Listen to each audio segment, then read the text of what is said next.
All right, so we all know odd-shaped properties can be a lot of fun, but they do take a lot of thought process. You really have to go that extra mile to make sure the flow gets a little bit better, to give it that pop to where it attracts those potential buyers. And so our property here behind me on Calendula Street in Port Allen, Louisiana, yeah, you heard me right. We stepped over the line outside of Baton Rouge, and we're doing a project across the river. But this project here was one of those odd-shaped properties with a flat roof, and so we really had to go that extra mile and put that extra thinking in order to get it to a place where we think it'll sell for top value and for as fast as possible. And so today, I just want to give you a quick update of where we are on this project. Let's take a look at what's left, what we've done so far, and maybe get an estimate of, how much time until we can really get this property on the market, as a turnkey property to get it sold fast and for as much as we possibly can. And look,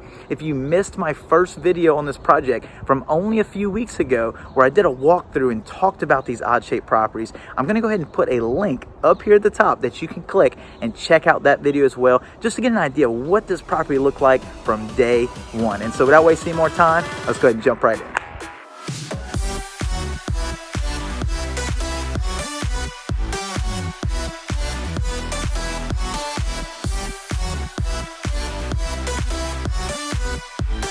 Hey everybody, thanks for joining me for another episode of Empire Your Life, and today I'm just giving you a quick tour of our project on Calendula Street, kind of let you know where we are, which we're about halfway through renovations right now. We're at the point where we just finished paint, we're about to start flooring and start to get the hardware and all the things that make this house look pretty and give it that little extra pop. But today we'll take a walk around. You can kind of see where we at on this project, but you can also see some of the layout changes that we made to give this house a lot better flow. So I think you're really going to enjoy this video. And for starters, if you see here behind me, this looks like the same door that we entered in before. Well, it actually is the same door, but I'm going to step out here so you can take a closer look.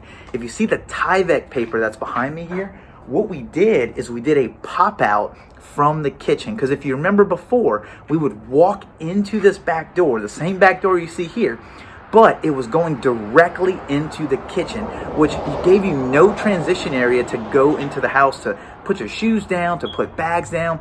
You basically walked in and were hitting the refrigerator, the stove, the dishwasher, all those things.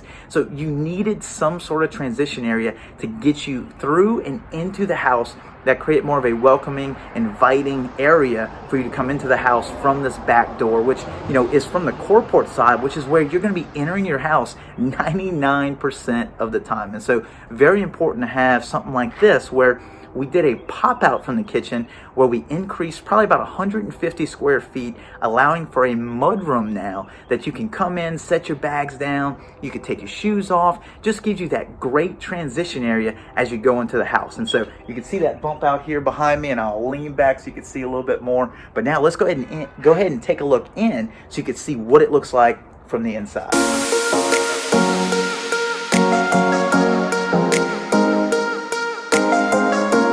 All right, so now you can see as we step into this back door, coming from the carport side, we do step in and face a wall. Now, this used to go directly into the kitchen before we did this bump out, which, like I said, was just a terrible, terrible setup. But now we walk in, you have this wall right here where you can put something decorative, and allows you to go into this mudroom space now that you can see. We added some big windows across the backside, and we have a big open wall space here. That's a great spot to put a bench for you to sit and put your shoes in. You can put cubby holes. You can even put a rack across the top to hang jackets, sweatshirts, whatever you want to hang, on those hooks is a great place to put all those miscellaneous items. Now, this is the cool part. So we also shifted, if you remember before, take a look at that previous video if you haven't already, but before, this was a set of French doors here going into the house, and then we had the old back door that was going into the kitchen.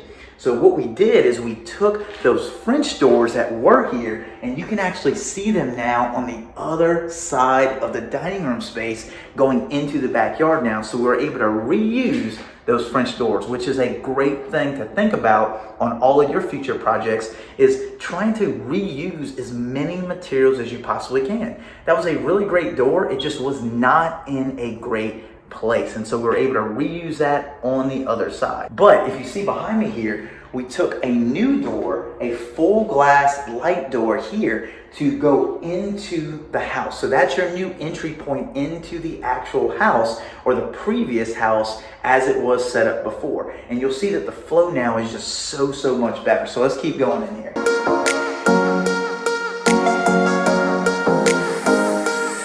All right, so now as we step into this fantastic room here with the high ceiling. We have the big windows here behind me. Just such a great room, a great feeling. And just earlier today, I went ahead and got all the fixtures that we need for this property. So you can see up there, we're studded out and ready for a nice chandelier to go in. And so that chandelier is gonna really give this house some pop whenever you walk in and you see that hanging here. It's a big grand chandelier with a special design to it. And so when you see a future video with everything that we've done after the finished product, you're gonna be amazed at what you see with the fixtures and everything really fully put into place. And so for this space now, just such a great dining room space when you walk in.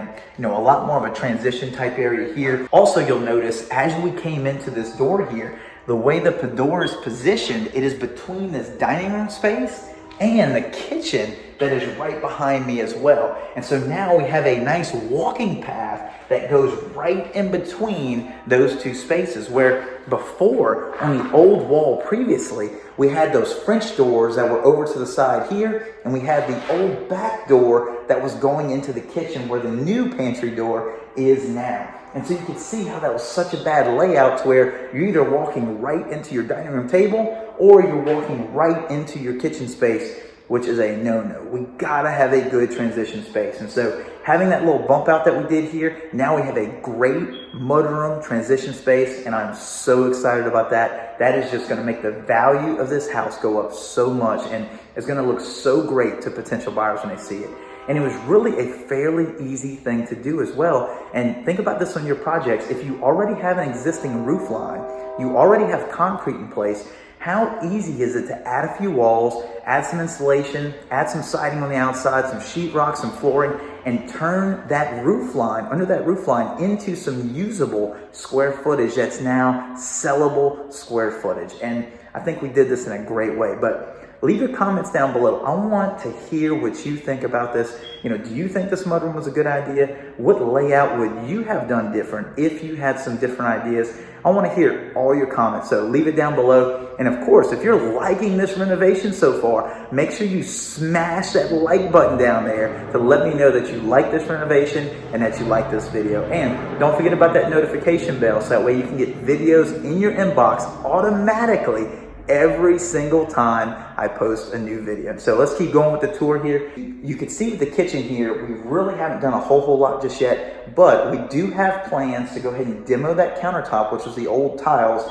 and that tile backsplash, which is very outdated. That's going to be coming out of there, and we're going in with a nice granite countertop and also some mosaic tiles that are going to go as the backsplash. And so with this great big nice new kitchen, dining room, open floor plan area here, it's gonna really give a lot of pop in that kitchen. And so we also got some brand new hardware that's gonna be going on these cabinets. You can see that they did already do the painting on the cabinets. And so that's already been done, which of course there's always a special way that you have to paint cabinets. And so if you're looking to paint cabinets in one of your rehabs or even your personal house, make sure you look up the right way to do it. It takes a lot of time, a lot of effort, but you really need to be able to like sand, paint, sand, paint, sand, paint. Takes a lot of coats, a lot of sanding to really get a good product. And make sure that you use the right type of painting material. You want a material that is going to stick and harden to the wood itself on the cabinets, because the worst thing is to use a paint that you would normally use on the walls,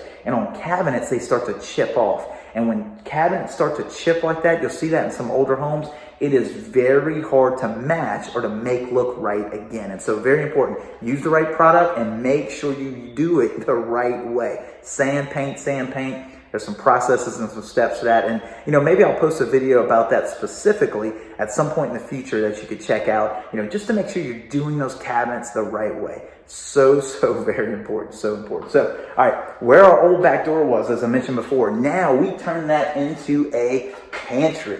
So now we still have where the old door space was here. Of course, we made a smaller door because you don't need a huge door to go into the pantry, but we have a nice pantry space. We added a can light in there as well, so we're gonna have some nice lighting. And as we get toward the end of this project, we're gonna have our carpenter come in and do some shelving that's gonna go all the way from floor to ceiling. Probably have a bigger space at the bottom for, bigger items and things like that that you can store, but some nice shelving in there that we can store food and just make a great, nice pantry space, which I just think adds a lot to this kitchen. And you'll probably notice as well, we added this wall that's here behind me here, because before the refrigerator sat in the same exact spot, but you could see the refrigerator from the dining space, which it just doesn't look as good as having it behind a wall or hidden within a built-in cabinet that goes around the refrigerator. And so in this case here, instead of going with new cabinets, because we did have some solid wood cabinets that were in good condition in this kitchen, so we decided to save them,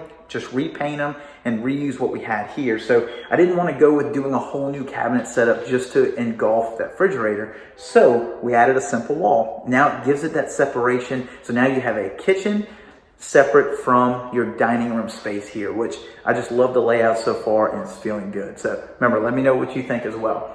All right, so as we continue, I mentioned before as we're going through the mudroom, these are the old French doors that used to go into the dining room from this side, from the carport side as well. But now we're able to reuse this as a fully functioning back door. So now we can go into our backyard from this space. And we have some nice windows here that we can see out. I just think that this was such a good move here, because before the only back door was going through our kind of awkward shaped laundry room that we'll get to in a second here. But before, that was such an awkward way to get outside. Now you can go right around here and slip out the back door in a great and easy way. All right, so as we step around this way, let's go ahead and take a look at that awkward laundry room that we had before. And I think you're gonna be very surprised at what we were able to do in this space. And so, all right, remember, if you look at that old video, you'll get a better idea here. But you can see where there used to be a wall right here. You can see the old anchor bolt in the concrete there. So the wall came straight across here, and this was your back door going directly out. Now they had the washer and dryer machines basically smashed into this little corner here, where you only had about 6 to 8 inches to slide by and get your clothes out of the washer or the dryer. So a very awkward layout, very tight, not user-friendly at all, especially for bigger people trying to get in there and do clothes, and even for smaller people, just a very awkward space and just not enough room to work like you really want in a full laundry room. And so what we did, very simple, just like on the mudroom, we already had an existing roof line that was going across this space. And so what we're able to do is just simply add one wall here to enclose between that overhang and between these two walls, and gave us this nice extra square footage here. So now we can go ahead and put our washer and dryer into this wall space and have plenty of additional space to walk around. We could even put a folding table in here if we want to. We could store things in here, bikes or any additional things that you want to keep in this room here. So now you have a full laundry room with storage capability as well. And so this was a great move here. Now, of course, with that wall, we also had to move the plumbing. So there is a little expense with that, but that little bit of expense to add this wall and to add that plumbing is going to be well worth it, because anybody that comes into this house, and especially if you have kids, you know that having a good laundry room makes such a big difference. And so that is why we wanted to add this money in here, and because we know we're going to get it back plus some on this project. Now, hey, I hope you enjoyed all of this great content here. And if you haven't already, hit that subscribe button down below to become a part of this great community. And if you want to see more videos just like this one, look over to the side here, because they're exactly what you need to see next to continue to build your empire.